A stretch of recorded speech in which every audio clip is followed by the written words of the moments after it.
سلامونه او نیکې هیلې هیله یم چې جوړ او روغ به یاست. دغه ورځې کې د طالبانو د بیا راتګ دریم تلین دی او طالبانو هم په افغانستان کې په ډیر شور او زور سره ولمانځلو.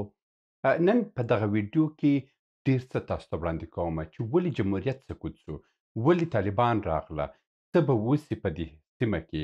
دغه ټوله مې د راجستان تحقیقاتي مرکز ته ورسپارلې وظیفه وه چې ما دغه باندې ډېر ښه تحقیق ترسره کړئ تر څو خپل هیوادوالو ته زه په ډېره ساده ژبه باندې دوی پوه کړم چې څه سوه، څه کېږي او څه به په آینده کې راسي. نن په دغه هکله باندې خبرې کومه. دغه څه خبرې چې دي دا ټوله د روان حالت حقیقت به تاسو ته بیانومه. اضافه خبرې به نه کومه. کومې خبرې چې کومه له بده مرغه هغه به هم په آینده کې راتلونکي کې هغه به په افغانستان کې کیږي، ځکه چې وایي سال که نیکوست از بهارش پیداست، یعنی چې کله هم یو کال آباد وسي د هغه پسرلي څخه معلوم دی. نو نن هغه څه خبرې چې تاسو ته کومه انشاءالله چې تاسو سر به په خلاص وي چې ولې جمهوریت سقوط شو، ولې دا خلک راغله او د دې خلکو ګټه امریکا ته څه وه او د جمهوریت تاوان امریکا ته څه وي. زه پر دغه باندې خبرې کوو او تر اضافي خبرې تېرېږو. په ډېر لکچرو کې مې تاسو ته وویله چې دا اوسنۍ روانه جګړه په ټول نړۍ کې دا د چین، روسي او امریکا په منځ کې یو اقتصادي لوبه ده. هر هیواد دا زور وهي چې د پیسو د نړیوالو پیسو د چاپ ماشین د دوی په لاس کې ولري. امریکا اوس زور وهي چې خپل د ډالرو د چاپ ماشین خپل په اختیار کې وساتي او د دې ماشینونو د طریقه په ټول نړۍ باندې خپل قدرت وچلوي. او دا چې د ډالرو ویډیو که تاسو لیدلی نو چې هغه په همدې چینل کې شته، بلشه د ډالرو ویډیو وګورئ. هغه باندې چې که تاسو پوه سوئ نو ډېر موضوعاتو باندې به ستاسو سر خلاص. چین دا کوشش کوي چې د دغه نړیوالو پیسو پرنټ ماشین چې دی، د چاپ ماشین چې دی، دا خپل په اختیار کې واخلي او روسیه خپل زور وایي چې دا خپل په اختیار کې واخلي. دغه د نړیوالو پیسو د چاپ ماشین چې د هر هېواد په لاس کې ولري دغه قدرت دی، هغه زور دی. د مثال په ډول باندې زه تاسو ته یو داسې کاغذ چاپوم او پر باندې لیکم چې دا 100 کیلو ګرامه طلا ارزښت لري. خلاص دا 100 کیلو ګرام ارزښت لري، یعنی دا د نړۍ هر ځای چې یوسي همدا کاغذ هر یوه ته چې ورکړي دې ته 100 کیلو ګرامه طلا درکوي. او اوسنۍ چې امریکا چې د ډالر روان دي همدغه کیسه ده. په سپین کاغذ باندې نوشته کې 100 ډالره دا په ټول نړۍ کې چلښت لري. او دا چې بیا دوی سره کم کړي دي په هغه ویډیو کې تاسو ته بیان کړي دي د ډالرو په ویډیو کې. نو اوس چین او روسیه هم غواړي چې وروره دا قدرت خپل ځان ته ترلاسه کړي، چې دوی هم پر یو کاغذ باندې ولیکي چې وروره دغه ډالر دغه کاغذ پر ځای راشه 100 کیلو طلا په هر ځای کې چې ته وغواړې د کاغذ په لاس ورکړه تاسو ته 100 کیلو طلا درکوي. نو دوی اوس دغه باندې کوشش کوي. اوس راځم په حواله کې پر جمهوریت باندې خبرې کوو چې ولې جمهوریت د امریکا دپاره تاوان و. ځکه چې جمهوریت په افغانستان کې حاکم و، هغه یو رسمي حکومت و، ټول نړۍ ورسره راکړه ورکړه درلود، ډیپلوماټیکې راشه درشي پکښې کې وه او ټولې خبرې په نړیوال منطق باندې برابر وه. موږ په ملګرو ملتونو کې موږ خپل استازي درلودل، یو عمومي استازي مو درلود، بیا به هرې برخې کې خپل استازي درلود، که هغه اقتصادي شورای وه، که هغه سیاسي شوراګانې وه، که هغه ټولنیزې شوراګانې وه، که هغه کلتوري شوراګانې د ملګرو ملتونو وي. موږ په هرې شورا کې خپل استازي درلودل. که یو وخت هم یو ستونزه د افغانستان د خوا یو بل هیواد ته راجع سوی وای، مستقیم هغه هیواد ته ملګرو ملتونو ته یې ویله چې وروره د افغانستان د خوا موږ ته دغه ستونزه پیدا سوې ده. په ملګرو ملتونو کې د هغه د افغانستان استازي راغوښت او ورته یې ویله چې وروره دا کار بند کړه. او همدا ډول موږ په هر هیواد کې خپل څه درلودل، خپل استازي درلود، سفیران مو درلودل چې کومه ستونزه د افغانستان د خوا ورته پېښ سوی وای، مستقیم افغانستان سفیر یې راغوښتی چې وروره دا بند کړه. نو دا په دغه اساس باندې چې غربیانو کوم پالیسي او کوم پلان یې درلودل په اسیا کې دا نه تطبیقېدلو، چې هر ځل هم په افغانستان کې یو کار یې غوښتل د هغه ترسره کړي. وروره منه تاجکستان هم د نړیوالې شورا ته امنیت شورا ته شکایت یې کوله، ازبکستان هم کوله، ترکمنستان هم کوله، ایران هم کوله او چین هم یو قدرت درلودل، هغه هر څه ترلاسه هغه هر څه کوله.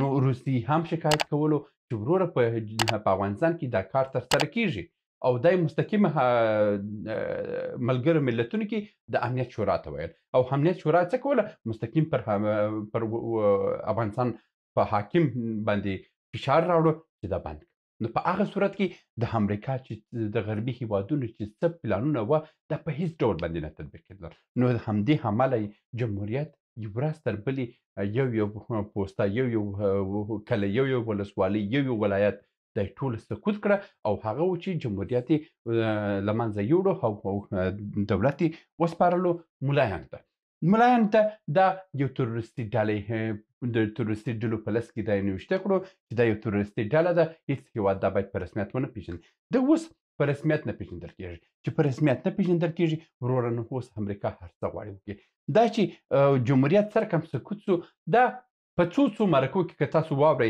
د داودزي مرکه د افغانستان انټرنیشنل د ټویټر سره عبدالحق عمري سره یې ترسره کړې ده په هغه کې هم ډېرې خبرې سوي دي په کاکتوس کې د کندوز دا څه واورئ د کندوز د ځانګړو ځواکونو قومندان مرکه واورئ او همدا ډول باندې ډېرو مرکو کې دا ویل سوي دي چې ډېرو دا ویلي دي امرالله صالح اول کې حمدالله محب و د په اول سر کې حمدالله محب او بل چې و امرالله صالح دا دوه نفرو وظیفه درلودل چې ټول ولایتونه باید طالبان ته ور وسپاري او امرالله صالح څه وکړه امرالله صالح په آخري دقیقو کې خپل په ځای باندې بسم الله خان ځایناستی کړو ځکه سړی هوښیار و نه یې غوښتل خو ځان ته سیاسي بدنامي جوړه کړي راوړی بسم الله خان یې کښېنوی پر دفاع وزارت باندې بسم الله خان وظیفه دا و چې یوه کلوردۍ تسلیموله خلاص او دا د کندوز د حملې قومندان دا خبره کړې د ځانګړو ځواکونو قومندان دا خبره کړې په کاکتوس کې دا ویډیو تر اوسه پورې هم د مختار لشکري سره په اکاونټ کې د سته هغه لاشه وګورئ بل همدا قومندان وایي چې حمدالله محب ټول والیان ته ټلیفونونه کړي دي هر والي ته ویله چې ولایت بالا پرېږدئ او که یې پرېنږدئ تاسو له منځه ځئ ولایتونه یو پر بل باندې تسلیموله او پلان چې شو پلان دا و چې بسم الله خان ته هم ویلو او ټول مثلا دوستم هم په دې خبرو هم عطا محمد نور هم په دې خبرو چې وروره تاسو داسې وکئ چې دغه ټول افغانستان ولایتونه دا ګرده سقوط کوي یوازې کابل ته طالب راورسوئ چې کابل راورسېدی نو دلته به اشرف غني باندې فشار زیات شي اشرف غني به حکومت تسلیم کړي او بل یو مشترک حکومت جوړیږي او تاسو دړماران به هم پکښې کېست طالبان به هم پکښې کې بس هر یوه ته پیسې به ورکول کېږي دا ټوله خبر و په دې سقوط باندې دا ټول مشران خبر و او دوی ټول په دې خوبو کې وه چې بیا به نوی حکومت جوړیږي بیا به پیسې وسي بیا به چرچې وسي بیا به وزارتونه وسي تر دې چې کابل ته یې راورسوله د عبدالله محب وظیفه همدا وه چې اشرف غني واخیسته په تیارې کې کړو یې وړه حکومت سقوط شو دا یې ډالۍ کړو اوسني حاکمانو ته لکه څنګه چې مې وویلو هغه جمهوریت کې د اصل کار د غربیانو کار نه کېدلو نو دا اوس یې دوی ته سپارلی دي دوی وظیفه څه ده د دوی وظیفه دا ده چې وروره منه په دغه تر 2010 کاله یا تر 2028 کاله پورې په دغه کلونو کې باید په افغانستان کې حلیف تر یا څه چې تحصیل کړي ځوانان دي هغه باید ټول یا له منځه یوسي یا یې فراري کړي یا یې د منځه یوسي او پر ځای باندې ټول ملایان کړي یعنی تر 2028 کاله دا ویډیو به ثبوت څخه پاتې ووځي زه به ژوندی زه به نه یم خو دا ویډیو به تاسو سره ووځي تر 2028 کاله پورې پلان همدا دی چې په ټول افغانستان کې یو پوهنتون دروازه به خلاص نه اوسي په هغه کې ریاضي فیزیک او ټکنالوژي او ساینس او دا شی پکښې کې درس ورکول سي ټوله به مدرسې واوسي مکتبو دروازه ټول مکتبونه به بند اوسي یعنی کوم مکتبونه هم دي هغه به تش په نامه په مکتب اوسي او ټول استادان به ملایان اوسي دغه ټوله تر 2028 کاله پورې دا پروسه به په ټول افغانستان کې تطبیق کېږي دا اوس د 40,000 مدرسو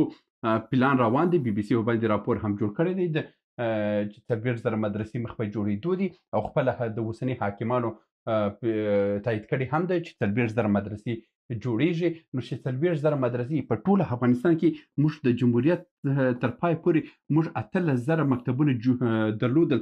په دې 18,000 مکتبو کې نه زر هم بالا فعاله نه وه، مګر اوس 40,000 مدرسې جوړېږي. 40,000 مدرسې په هر کوڅه کې یو مدرسه باید جوړه سي.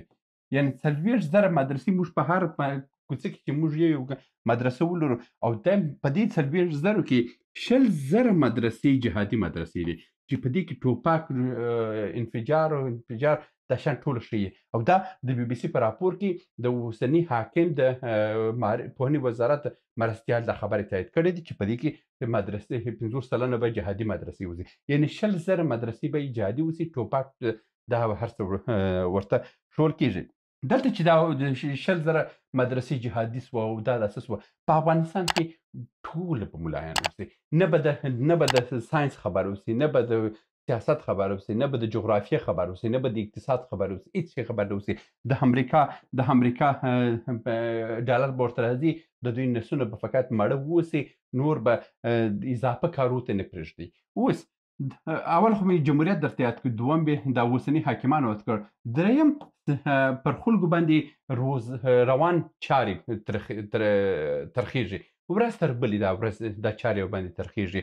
د مثال په ډول باندې که زه دلته یو دایره راوباسم، که دلته د یو افغان داسې ورکړو چې یو افغان دلته اوسي، په دې افغان باندې وروره منه د ژوند روزانه مصارف په باندې بار سي، همدا ډول باندې د تداوي پیسې به ورباندې بار سي چې هر څوک ځي ډاکټر به ورته 2-3 زره افغانۍ څخه 2 زره تر 15 زره افغانۍ به وچ ناحقه نخستې به ورباندې نوشتې کېږي. دا پلان دی، دا چې پر توس باندې هره ورځ کې ځي یو ډاکټر 15 زره 6 زره نسخه پر توس باندې نوشتې کېږي او د تجارت پر باندې روان دی. دا پلان دی. دا غواړي چې د ملت دومره فشار ورکړي چې ورور چې هره خوا ته ولاړ شي په سر باندې ووهه، چې سر یې پورته کړي په سر یې ووهه، چې دا باید دغسې اماده سي چې وروره راکړه چې زه د دې ژوند تېر یم، هر مرګ چې په ما کوي ویږه، زه فقط نور ما د دې ژوند څخه تېره ده، فقط اجازه راکړئ چې ځان زه مړ کړم. تر دې حده به په باندې فشار راځي او دا تر 2028 کال د حالات به دومره تریخېږي چې هلته به د انسان په نامه د ژوند څه کوي چې حیوان به لا ونسوي چې هلته ژوند. دا حالت پر موږ باندې را روان دی او دا حالت چې را روان سو، دا بیا زه وروسته وایم چې کیسه څه ده. کیسه دا ده چې په 2028 څخه بیا شروع تر 2015 او تر 2050 کاله دلته د چین د ابریشم لاره شروع وه. دا ټوله چارې چې په اسیا کې د هر څه تاوتریخوالی راوړي. که تاسو په یاد اوسي په 2020 کال کې ولسمشر غني د ابریشم د لارې په یو کانفرانس کې شرکت وکړو چې رولا غني هم ورسره و. که تاسو په یاد اوسي چې هغه کې هم لږه جنجالونه پورته سوه.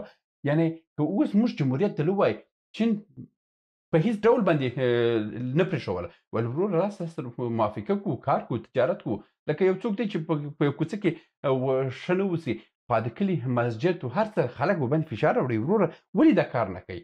نو اوس دا خلک چې دي، دا خلک څه دي؟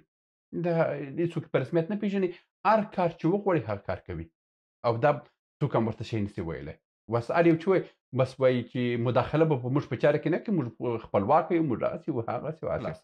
یو دا حالت پر موږ باندې را روان دی او دا بدبختي پر موږ باندې را هم ډېرېږي. څلورم راځمه پر روانو چارو باندې چې د اوسني حاکمانو فساد به وي. اوسني حاکمان فساد به ورځ تر بلې ډېرېږي. دا اوس کې چې ویني هر حاکم ځان ته کورونه اخلي، هر حاکم 2-3 ښځې نکاح کوي، د دوی خپل کسان په مجلسونو کې راولاړېږي، وایي چې وروره ته ولې د 50 لکه افغانۍ د ښځې په د ولور پیسې موږ ته نه وایي، د درېیم څلورم وادونه چې کوي دا د کوم ځای دا پیسې کوي؟ یعنې ټوله شکمن سوي دي. ښه فساد شته او دا فساد ورځ تر بلې کره ډېرېږي. اوس هم چوکیانې خرڅېږي په خوست کې، د بله ورځ کې راپور شوی دی چې تخنیکي لیسې بستونه دوی خرڅوي. یعنې ورځ تر بلې دا فساد عام کېږي او دا فساد چې هم سو په 5م قدم کې څه شي کېږي؟ په 5م قدم کې دا دی چې دلته داعش ته زمینه برابرېږي. یعنې داعش ته زمینه برابرېږي لکه دې تصویر کې چې تاسو ووینئ چې پخوا کې دا کوم د جمهوریت لنډغر چې وه خلکو د دې څخه تر پزې راغله. اوس هغه دی د دې لنډغرو څخه بیا تر پزې راځي. یعنې د ملت نه پرېږدي چې موږ په یو حرامه فضا کې موږ ژوند وکړو. پر موږ باندې روانې چارې تریخوي، په موږ باندې فساد ډېرېږي، په موږ باندې ووینئ چې څه وخته بعد بیا پوستې یو پر بل باندې دلته هم د دې حاکم کسانو څخه هم پوستې سقوط کېږي، دا حاکم به هم ویده واوسي. دا خبره ده. اوس په شپږم خبره راځم چې شپږم خبره چې اوس خو دې قراردادونه کېږي او داسې کېږي او پرمختګ روان دی. ته ولې پروپاګانډ تړې؟ پروپاګانډ نه تړم. دا اوس کې زه وایم د چینایانو سره د میسا هینک قرارداد باندې د میسا هینک په قرارداد باندې تاسو معلومات وکړئ. د شهابالدین دلاور چې د داسې څخه د وزارت د چوکۍ څخه هېڅ شو، په همدې خاطر چې تا ولې د میسا هینک پروژې سر راپورته کړی دی. د هغه سره 11 تر 12 رئیسان هم منفک کړه. له منځه یې وړه کوم کسان چې د میسا هینک په پروژې کې کار کړی او دا پروژه یې مخته وړې وه. دلته ډېر پټ خبرې شته. موږ په باندې خبر نه یو او دا بدبختیانې په موږ باندې راځي. دا کوم کسان دا کوم حالات چې دا ویډیوګانې زیاتره کسان وایي چې ته منفي تبلیغات کوي، دا منفي تبلیغات نه دي. دا هغه څه چې په موږ باندې راځي او دا به تاسې به هم تجربه کوئ چې دا حالات به ورځ تر بلې ترخېږي. دا کومې ویډیوګانې چې ما جوړې کړي دي، ما یو هم د پیسو دپاره کړي نه دي. ځکه چې که تاسو د یوټیوب پالیسي وګورئ، د یوټیوب په پالیسي کې تاسو ویل سوي دي چې وروره کوم ممنوعات دي چې دي هغه په هغه باندې موږ تاسو مونیټایزیشن نه درکوو. د مثال په ډول باندې ما د داسې په حساب باندې د ګیلمن وزیر په هکله باندې یو ویډیو جوړه کړه، په هغه کې ماته مونیټایزیشن را نه کړلو. په همدې ډول باندې ډېر ویډیوګانې چې ما د طالبانو په هکله باندې جوړ کړي، د افغانستان په هکله بیخي جوړ کړي، مونیټایزن پیسې ماته نه راکوي. یعنې زه تر اوسه پورې زه تاسو ته داسې یو ورځ کې وښیم، ما د 3 میاشتې کې ما 63 استرالیایي ډالر او چې مجموعه کېږي 40 امریکایي ډالره 40 امریکایي ډالر ما د یوټیوب څخه پیدا کړي دي. او دا نه زما د انټرنیټ پیسې کېږي، نه زما د ایډیټ پیسې کېږي، نه زما د مصارف پیسې کېږي، هېڅ شی پیسې نه کېږي. او په دې باندې زه تکاتي مرکز ته هم پیسې ورکوم تر څو د خپل ولس راویښ کړم چې په څه بدبختي باندې اخته یاستئ. ولاړ شئ، یو درس وایه، یو مطالعه وکئ، راولاړ شئ، دا ملت راولاړ شئ او دې حاکم ته ووایه چې ورور په دغه رقم خو ته نسې چلېدلی. ونیسه یو اساسي قانون جوړ کړه، ونیسه یو مشترک حکومت جوړ کړه، ونیسه دا حکومت یو په متخصص ځوانانو ته ورکړي چې ټولو ته ډوډۍ ورکړي. موږ تر کله پورې به د غرب په خیراتو باندې ناست واوسو؟ دا خبرې دي. اوس راځم په شپږم قدم باندې، په اووم بحث باندې. په اووم بحث کې دا خیریه بنسټونه باندې خبرې کوو. په اووم قدم کې راځم پر خیریه بنسټونه باندې. خیریه بنسټونه هم د دغه پلان یوه برخه ده. دا چې وینې هره ورځ کې خلک بیکاره دي، خلکو ته مفت ډوډۍ ورکول کېږي، مفت وړه ورکول کېږي، مفت پیسې ورکول کېږي. یو څوک وایي چې یاره زه د آیفون شوق لرم، خیریه بنسټ ځي آیفون ورته اخلي. بل یو وایي چې زه په خوب کې د خوب تخت غواړم، خیریه بنسټ ځي ورته تخت اخلي. دا د یو لوی پلان کې لوی پلان پر افغانستان باندې روان دی، پر افغانان روان دی، تر څو دا ملت وږی، مفتخوره، بیکاره، ګدایګر او د هر لارې څخه دا باید فلج سي. او دلته چې فلج سو، نورو په دې باندې چې هر څه باید وسي هغه دوی ترسره کړي. دلته یو لوی پلان روان دی. دا کوم کارونه چې تاسو وینئ چې دا د مثال په ډول باندې خیریه بنسټونه، په دې باندې زه ویډیوګانې جوړوم چې یو بل ویډیو جوړوم چې په دې کې څه فساد روان دی، څه پلانونه روان دي، افغانستان کې به څه بدبختیانې نورې را جوړې کړي. نو دا ټولې خبرې دي چې دا کېږي او دا سوي دي. آخر کې راځم پر حاتم موضوع باندې هم خبرې کوم. پر حاتم موضوع باندې که تاسو په یاد وسي چې کله هم جمهوریت سقوط وکړو، د جمهوریت د سقوط سره د احمد مسعود نوم راپورته سو. احمد مسعود راپورته سو، خلاص راغی چې زه مقاومت جوړوم، داسې جوړوم. د احمد مسعود هم د دغې پروژې یوه برخه ده چې دا حاکم باید دلته پاتې سي. احمد مسعود چې په هر یو مجلس چې په غربي هېوادو کې د طالب په ضد باندې جوړ سي، احمد مسعود چې ورځي هغه مجلس ټوله بدنامه کړي، بې بنسټه کړي او هغه مجلس له منځه یوسي. نو احمد مسعود هم په دې کې مشترکه ونډه لري او دا په مشترک ډول باندې دا حکومت عمر ډېروي تر څو خلک پر احمد مسعود ته وګوري، پر دې باندې شکر وباسي. نور اضافي خبر نه کوم، خو پر نهم موضوع ډېره مهمه ده. نه هم موضوع که تاسو په یاد واوسي دغه تاجکستان ولسمشر چې دغه ورځ کې خبرې شروع کړې دي چې تاسو عربي نومونه مه پرېږدئ، تاسو عربي کارونه مه کوئ، تاسو دا وکئ، دا وکئ. دا هم د همدې موضوع خبرې دي چې دا کرار مرکزي اسیا ته هم دا جګړې اوږدېږي او وګوره په دغسې حالت کې روسي دا خبره ونه کړ، نور هېڅ هېواد ونه کړ دا خبره. دی په دغسې وخت کې راغی چې عربي نومونه مه کوئ، عربي کارونه مه کوئ، د مسلمان کارونه مه کوئ. دلته د تندروي دپاره هم دا خپله یو پلان دی. نو دا یو پلان دی چې په اسیا کې ترسره کېږي. هلته په بنګله دیش خراب سو، دلته افغانستان او همدا ډول دا سلسله په روانه ده او موږ او افغانان چې دي دلته د سوخت بوټي دي او هر غریب بدبخته به دلته ورځ تر بلې تباه کېږي. که موږ خپل فکر ونه نیسو د افغانستان راتلونکې به ډېره بدبخته، ډېره تباه او ډېره تاریکه واوسي. دا و د نن ورځې ویډیو. تر بیا مو